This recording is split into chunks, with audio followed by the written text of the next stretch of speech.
कटत नाही पिया। హాయ్ ఫ్రెండ్స్, శుభ సాయంకాలం.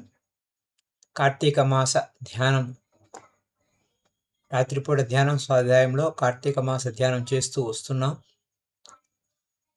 Don't forget to subscribe if anybody new. శివసూత్రాలు అనే విషయాలు మనం చెప్పుకుంటున్నాం. ఇది ఎంతో అద్భుతమైన సూత్రాలు.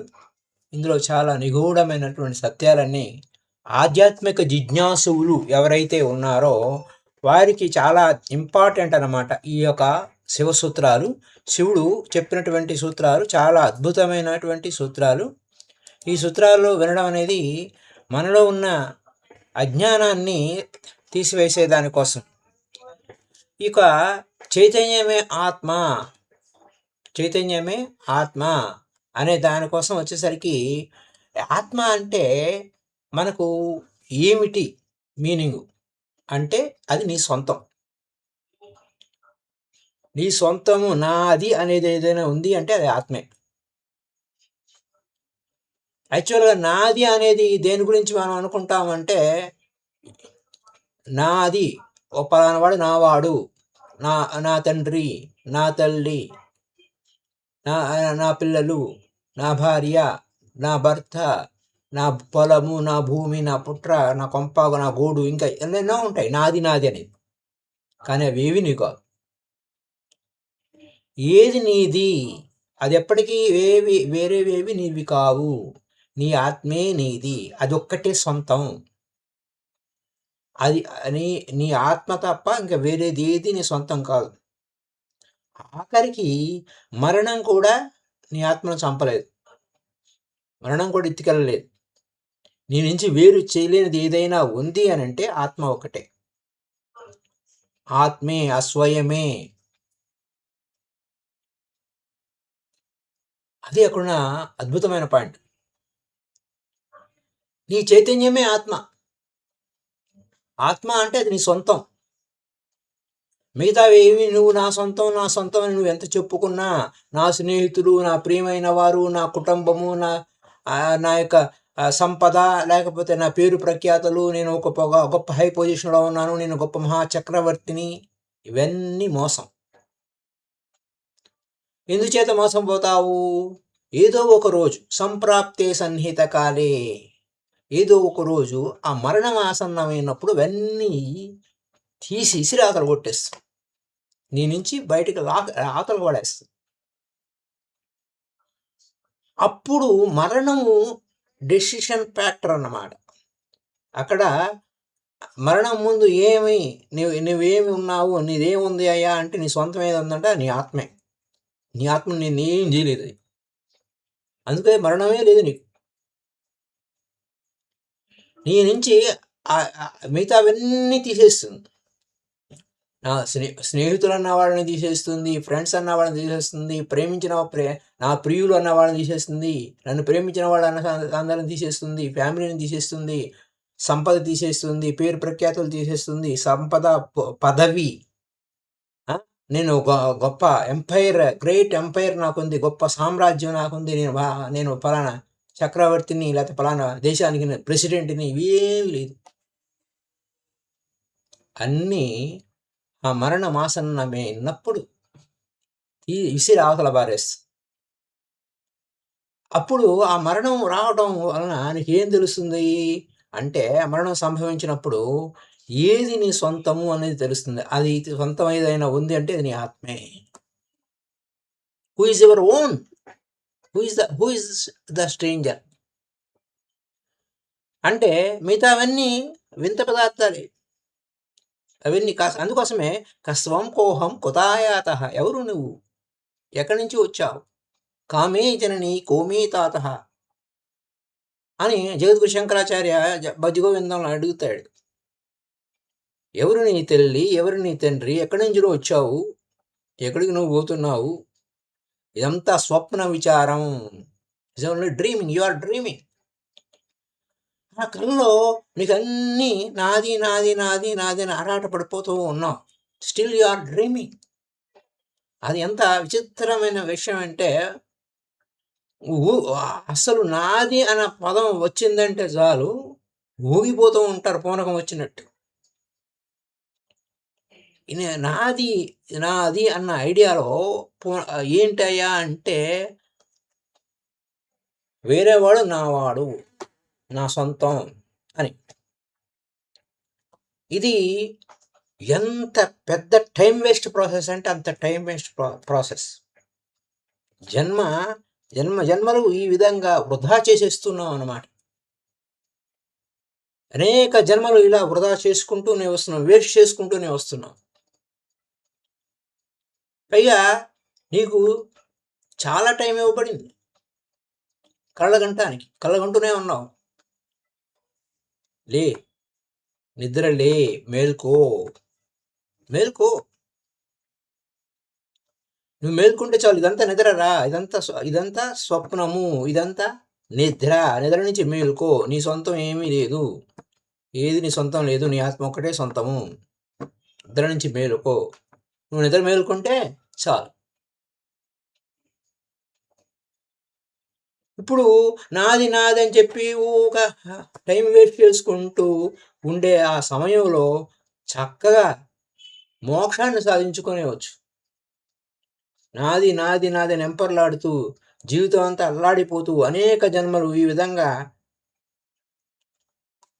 తిరుగుతూ నాది అనుకుంటూ ఏది నీది కానిది నీది అనుకుంటూ నీ జీవితం అనేక జీవితాలు, అనేక జన్మలు ఎత్తుతూ పుడుతూ గిడుతూ ఇలా జరిగిపోతూ ఉంది. ఎంత పని చేస్తున్నావు? చెత్తంతా పోగు చేసుకుంటున్నావు. ఆ పనికి మారిన చెత్తంతా పోగు చేసు. నీది కానిది నీది కాదు. నువ్వు పోతే ఆ శవాన్ని తీసుకొని ఇసిరి అవతల పడేస్తాడు. అది దాచిపెట్టుకునే వస్తువు కాదు. కానీ నీతో పాటు వచ్చేది ఆత్మ ఒకటే. ఈ శరీరం కూడా నీది కాదు, ఈ మనసు నీది కాదు, శరీరం నీది కాదు, ఏది నీది కాదు. శరీరమే నీది కాదన్నప్పుడు నీకు శరీరానికి సంబంధించిన సంబంధ బాంధవ్యాలు, శరీరానికి వచ్చినటువంటి అలంకారాలు, లేకపోతే పదవులు, లేకపోతే పేరు ప్రఖ్యాతలు ఇవన్నీ దేనివి నీవి కాదు. ఈ సత్యాన్ని ఎప్పుడు తెలుసుకుంటావు? ఈ సమయం ఎందుకు వేస్ట్ చేసుకుంటున్నావు? అనేక జన్మల నుంచి వృధా చేసుకుంటూనే గడుపుతున్నావు. దినయామిన్యవు సాయం ప్రాత, మళ్ళీ దినము యామిని అంటే దినం అంటే పగలు రాత్రి పగలు గడుస్తూనే ఉన్నాయి. శిశిర వసంతం మళ్ళీ పునరాయాత, కాల క్రీడతి గచ్చి తాజా వాయు. కాలం క్రీడలాగా గడిచిపోతుంది, క్యాలెండర్ తిరిగిపోతూ ఉంది, సంవత్సరాలు గడిచిపోతున్నాయి. ఇంత సమయాన్ని నువ్వు వృధా చేసుకుంటున్నావు, ఊగిపోతున్నావు. ఓహ్ నాది అని ఎన్నిసార్లు నిన్ను మోసపుచ్చుకుంటావు.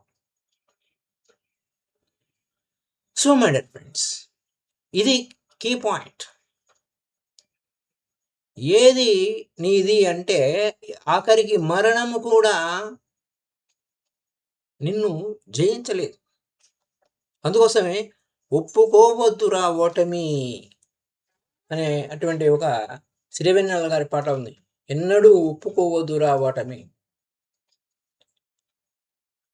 అలా నీకు ఓటమే లేదు. ఆఖరి మరణం కూడా ఏమవుతుంది? ఆ శవం మీద నేను గెలిచాననుకుంటుంది. ఆ శవం మీద ఆ శవాన్నే పడుకుంటుంది. అది మరణానికి దొరికేది శవమే, నువ్వు దొరకవు. ఎందుకంటే ఈ శరీరం నీది కాదని తీసేస్తుంది అంతే. నీదైనటువంటి నీ స్వంతమైనది అంటే నీదైన హక్కు ఆత్మే. ఆ ఆత్మ అహమాత్మాస్మి, నేను ఆత్మని అని తెలుసుకోవడం కోసమే ఐఆమ్ దట్ శ్రీ నిసర్గదత్ మహారాజు చెప్పుకున్న పరిపూర్ణమైన ఆత్మజ్ఞానం అనే విశేషాలు పితామహ పత్రిజీ చెప్పిన ఇదే సత్యం. ఏకం సత్యప్రా బహుదా వదంతి. సత్యం ఒకటే, అనేక మంది అనేక రూపాలుగా చెప్తున్నప్పటికీ సత్యం ఒకటే. నువ్వు సమయం అంతా వృధా చేసుకుని ఆ చెత్త పోగేసుకుని నాది అనుకుంటే అదే మనకి ఏదో ఒక పాట ఉంది. ఆ పాట ముందు వెనక నాకు తెలియదు కానీ మధ్యలో ఒకటి బాగా గుర్తుంది. ఎవడెవడి వాడు ఈ జీవుడు, ఎందరికి కొడుకుగాడు ఈ జీవుడు అని.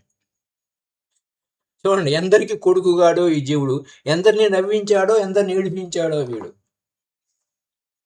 అలా సో యు ఆర్ ఎవరు ఎన్ని జన్మల నుంచి నువ్వు ఎంతమందికి కొడుకుగా పుట్టావు, ఎంతమందికి కూతురుగా పుట్టావు, లేకపోతే కొడుకు అనేది ఒక కామన్. కొడుకు అంటే కొడుకే అంటే మన కూతురు కాదా, ఇవన్నీ భేదభావాలు లేవు. ఎవరెవరికి కొడుకుగాడు ఈ జీవుడు, ఎందరిని నవ్వించాడో ఎందరిని ఏడిపించాడో వీడు. ఇట్లా నీవు ఎన్ని నాటకాలు వస్తూ ఏడుస్తూ మొత్తుకుంటూ తిరిగే పనులన్నీ ఆపి కాస్త నిలబడి కూర్చో, నీతో నువ్వు ఉండు, నీ లోపలికి నువ్వు చేరు, అహమాత్మాస్మి అని తెలుసుకో అని చెప్పేదానికోసమే ఈ ధ్యానము, స్వాధ్యాయము, సజ్జన సాంగత్యము. అర్థమైందా? అదనమాట. అయితే ధ్యానం వలన ఎన్లైటన్మెంట్ వస్తుంది. ఈరోజు మనం ఒకటి చెప్పుకున్నాం ఏంటంటే, అది మనకి బుద్ధుడు చెప్పినటువంటి ఒక పాయింట్ ఏంటంటే విఐఏ కాన్సెప్ట్, డబ్ల్యూఈఐఏ కాన్సెప్ట్ అని ఊరికే గుర్తు కోసం చెప్పుకుంటున్నాం. డబ్ల్యూ అంటే వరల్డ్, ఈ ప్రపంచం. ఈ ప్రపంచానికి అసలు ఆది లేదు, అంతం ఉంది. ఈ ప్రపంచానికి ఆది లేదు కానీ అంతమైపోతుంది. ఈ ప్రపంచం మొదలు లేదు కానీ దానికి తుది ఉంది. ఎన్లైటన్మెంట్ ఉందే, దానికి ప్రారంభం ఉంది, ఆది ఉంది, దానికి అంతం లేదు, దానికి ఎండింగ్ లేదు. ఆ యువర్ ఎన్లైటన్ అంటే ఆ ఎన్లైటన్మెంట్కి ఎన్నెన్ని తెలుసుకోవాలి, ఇంకెంత అద్భుతమైన విషయాలు తెలుసుకోవాలి. తెలుసుకున్న కొద్దీ ఇంకా తెలుసుకోవాల్సిన విషయాలు అనంతంగా ఉంటాయి. అందుకోసం ఎన్లైటన్మెంట్ బిగినింగ్ ఉంటుంది కానీ దానికి అంతము లేదు. ఆది లేదు, దానికి అంతము లేదు. దానికి ఆది అంటే మొదలు ఉంది కానీ అంతం లేదు. ప్రపంచానికి అది బిగినింగ్ లేదు, అది అసలు దానికి బిగినింగే లేదు కానీ అంతం ఉంది.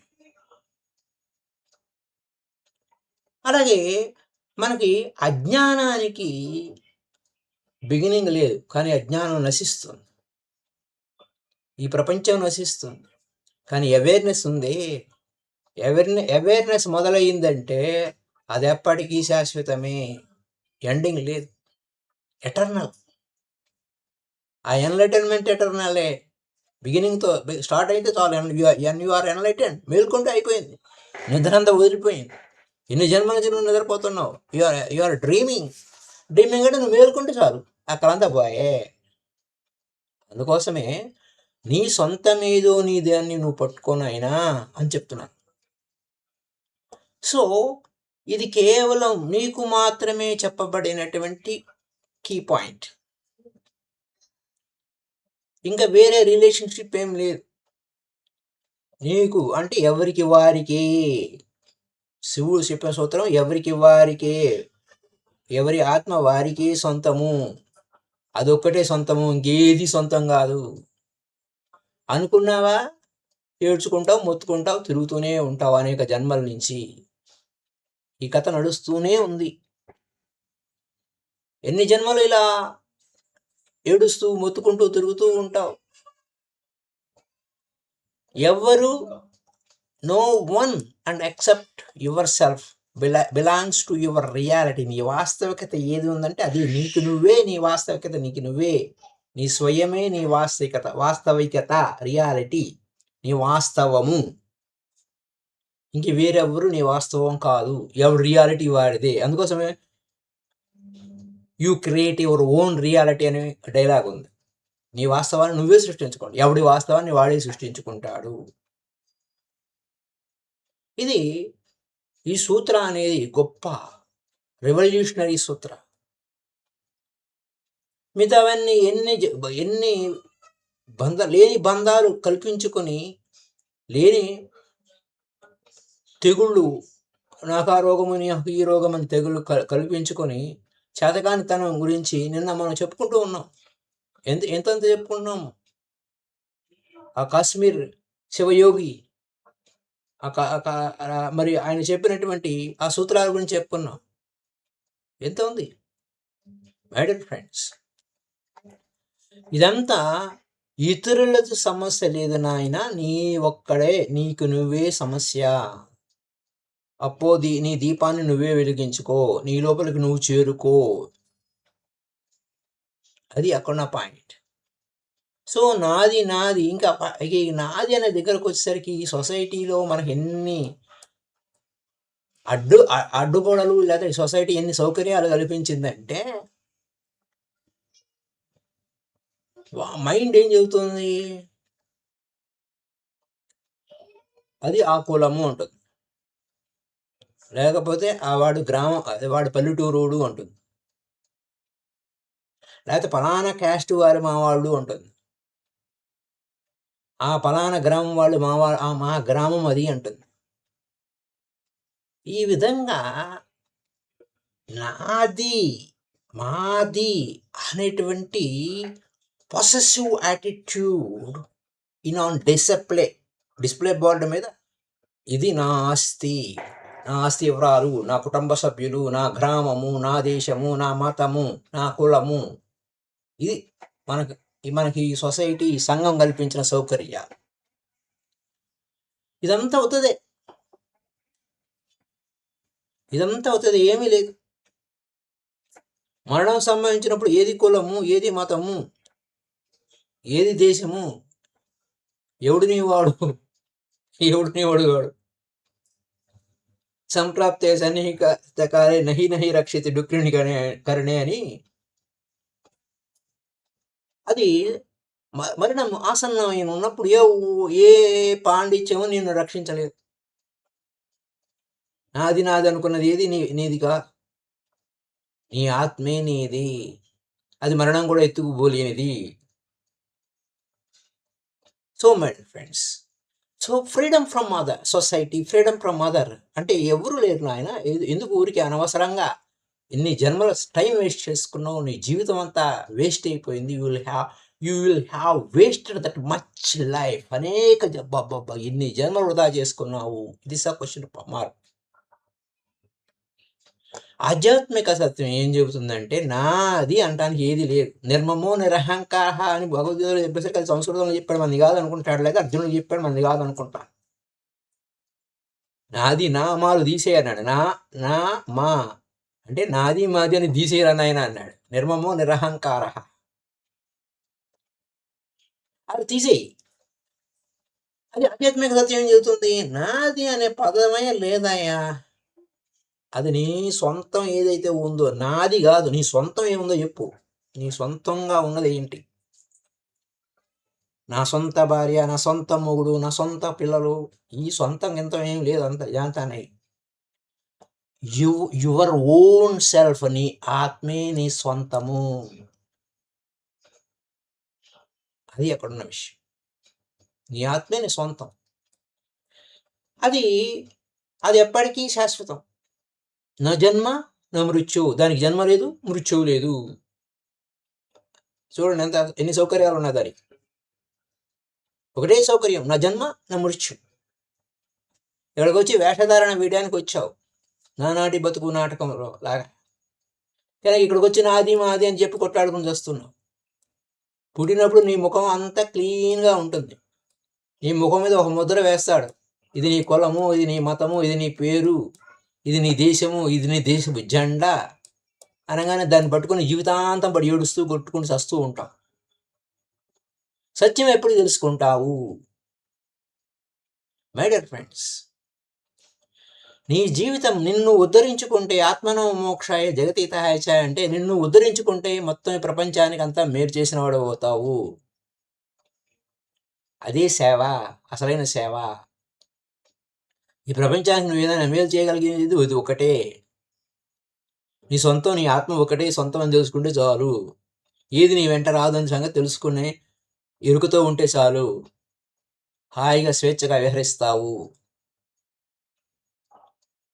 మై డియర్ ఫ్రెండ్స్, నిన్ను నువ్వు మభ్యపెట్టుకోవద్దు, నిన్ను నువ్వు భ్రమలకు లోను చేసుకోవద్దు. ఏది నీది కాదు, నీ సొంతం, నీ ఆత్మే నీ సొంతము. నాది మాది అనేటువంటి ఆ భ్రమలను తీసేయి. అది అక్కడున్న పాయింట్. ఒక రాజుగారికి 3 కొడుకులు ఉన్నారంట. ఆ రాజుగారికి 3 కొడుకులు ఏమైంది, ఆయన రాజుగారు వృద్ధుడు అయిపోయాడు. ఉత్తరాధికారి ఎవరు? ఆ ముడుగుడు మరి ఎవరికో ఒకరికి ఇవ్వాలి, రాజ్య పట్టాభిషేకం చేయాలి. ఆ ముగ్గురికి చక్కగా ఈక్వల్గా క్వాలిఫికేషన్ ఉంది. మరి అలాంటప్పుడు ఎంపిక చేసుకోవడం చాలా కష్టంగా ఉంది. ఆ ముగ్గురు కొడుకుల్ని పిలిచాడు. ఈ ప్రపంచంలో గ్రేటెస్ట్ యాట్ గొప్ప పని ఎవరైనా మీ ముగ్గురులో ఎవరైనా ఒకటి చేస్తే, అంటే మీ జీవితం గడిచిన జీవితంలో లేదా లాస్ట్ ఇయర్ మీ జీవితంలో ఏదైనా గొప్ప పని చేశారా చెప్పండి అన్నాడు. పెద్ద కొడుకు ఏమన్నాడు? నేను అంటే ఏం అసలు దీనికి ఒక కథ ఉంది. ఈ ముగ్గురు కొడుకుల్ని ఏదైనా గొప్ప పని చేశారంటారా అని పంపించినట్టున్నాడు. ఏమంటాడు? మరి సరే వెళ్ళొచ్చారు, తీర్థయాత్రకి వెళ్ళొచ్చానండి నేను. అయితే ఈ లాస్ట్ ఇయర్ తీర్థయాత్రలకు ఒక ధనికుడు నా వద్ద, ఆయనకి అత్యంత అమూల్యమైనటువంటి సంపద ఉంది, డైమండ్స్ ఉన్నాయి, కోట్లాది రూపాయలు. అవి లెక్కపత్రం లేకుండా, నా మీద ఒక హామీ పత్రం కూడా లేకుండా నా వద్ద ఉంచి వెళ్ళాడు. మళ్ళా నేను వచ్చి తీసుకుంటానండి, తీర్థయాత్రలకు వెళ్తున్నాను అని అన్నాడు. ఆ పెద్ద కొడుకు ఆ సంపదని మామూలుగా రాజుగారి కొడుకు కదా, ఆ సంపదని దాచిపెట్టి మొత్తం అంతా దోచేసుకోవచ్చు. కానీ అలా చేయలేదు. డాక్యుమెంట్స్ కూడా ఏం లేవు, సాక్ష్యం కూడా ఏం లేదు, అది అతనిదని కూడా అది ప్రూవ్ చేయడానికి కూడా ఏమి లేదు. అయినా కానీ అతను రాగానే అతని మొత్తం కొన్ని డైమండ్స్ అన్ని నేను తీసుకోవచ్చు, కానీ తీసుకోలేదు, అవి ఉన్నట్టు ఆయనకి ఇచ్చేసాను అన్నాడు. ఓకే, నువ్వు మంచి పని చేశావు. అయితే నువ్వు వాటిని దోచుకోవచ్చు, లేకపోతే దోచుకోవడం అంటే దొంగలు దోచుకుంటారు. రాజుగారు ఏం చేస్తారు? దాన్ని సీజ్ చేస్తాడు, స్వాధీనం చేసుకుంటాడు. చూడండి, దొంగ దొంగ దొంగ దొంగ తీసుకుంటే దొంగదనం అంటారు ఆ వస్తువుని. అదే రాజుగారు తీసుకుంటే, ప్రభుత్వం తీసుకుంటే దాన్ని అది స్వాధీనం చేసుకుంది ఆస్తిని అంటారు. ఇది ఎక్కడ ఉన్నామా? రైట్. సో కానీ నీకు ఆలోచన వచ్చింది చూసావా, నీ ఫీలింగ్స్, ఆ ఫీలింగ్స్ చాలా దోచుకునవచ్చు, నేను స్వాధీనం చేసుకోవచ్చు అనే ఫీలింగ్ వచ్చింది కదా, అది అవమానం, అపరాధం భావన. నువ్వు ఇంకా ఏం మంచి పని చేసావు? నువ్వు చేసిన మంచిదనం ఏముంది? అవి దాచిపెట్టావు, కానీ లోపల మనసు ఏమైంది? గుచ్చింది, తీసుకోవాలని. కానీ నీ బుద్ధి ఏం చెప్పింది? అది సరికాదు అని చెప్పింది, నువ్వు ఓనర్కి ఇచ్చే అని చెప్పింది. మంచిదే. అయితే ఇందులో నువ్వు సేవ చేసింది ఏమీ లేదు. అతని మీద కొంచెం కరుణతో దయతో ఉన్నావు, లేకపోతే స్వాధీనం చేసుకునేవాడివే అంతే.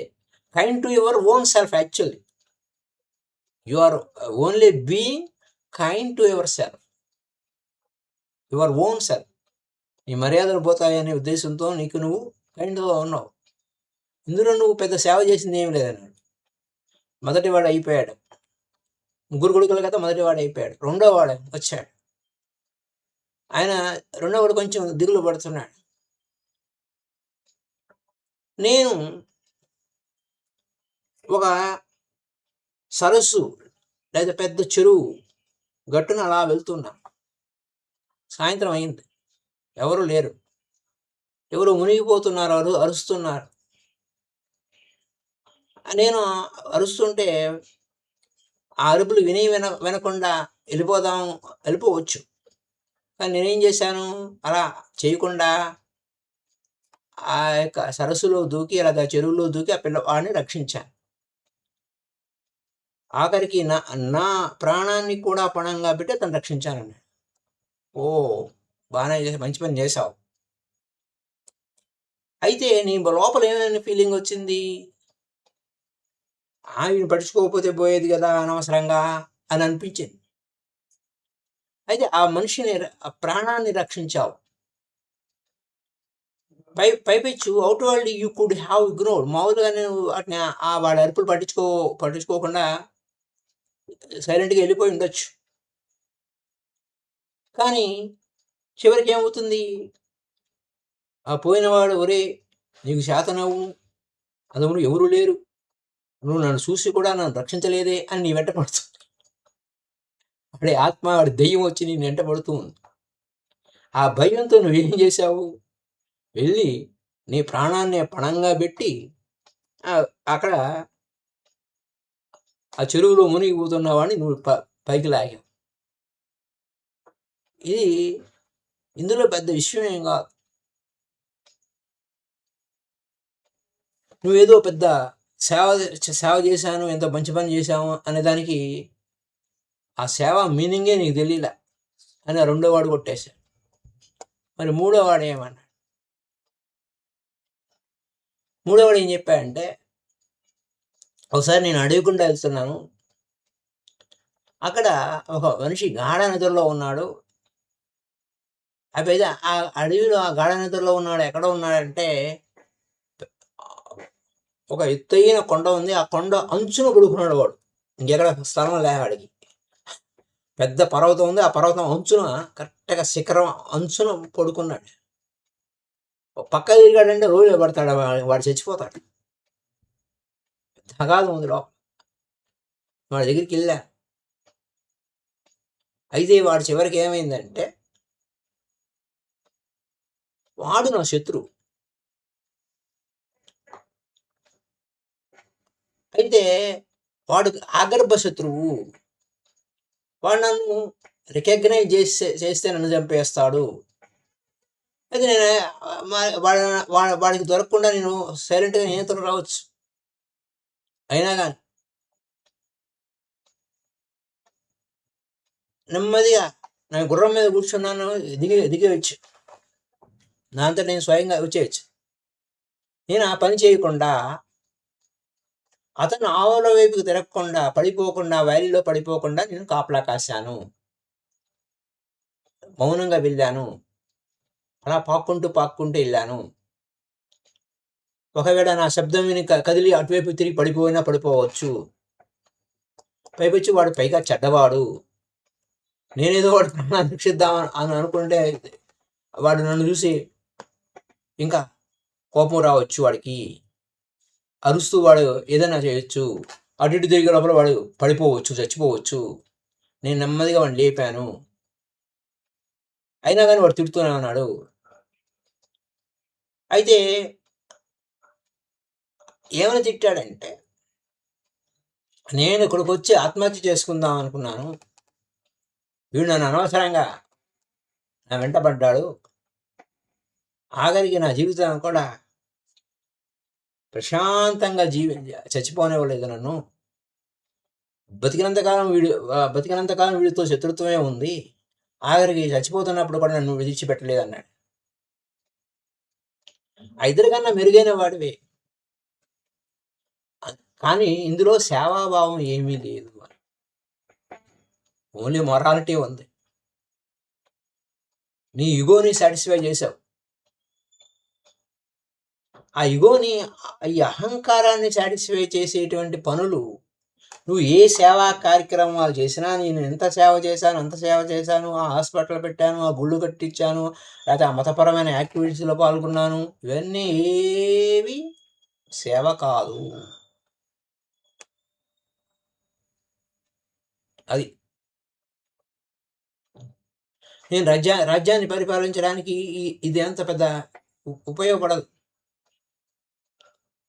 కాబట్టి వీరన్నీ కాదు, మీరెవరు కాదు, ఆ ముగ్గురు కాదు, ఇంకో నాలుగో వాడు కావాలి అని.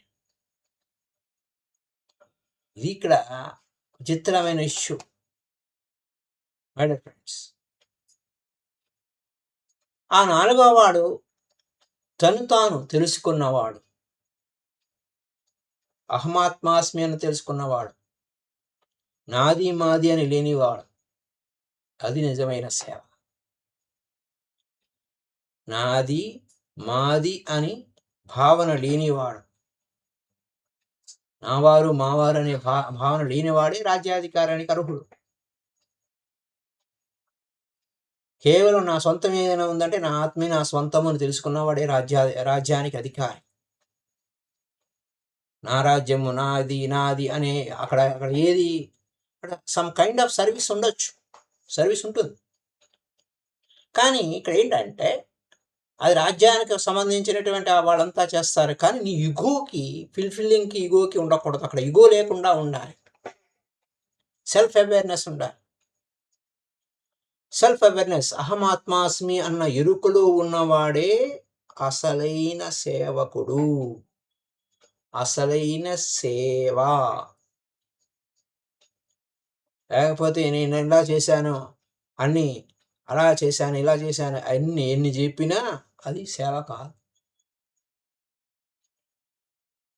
నీ ఇగో కోసం నువ్వు చేస్తావు. నువ్వు అహమాత్మాస్మి అని తెలుసుకునేంత వరకు మిగతా అంతా శుద్ధ దండగ పనులు. నువ్వు అనుకుంటున్నావు నేనేదో సంఘ సేవ చేస్తున్నానని, కానీ అదంతా ఏమీ లేదు. గ్రేట్ ట్రాన్స్ఫర్మేషన్ అంటే తను తాను తెలుసుకోవటమే సేవ. సేవ సేవ సేవ చేయడం అంటే అదే అసలైన సేవ.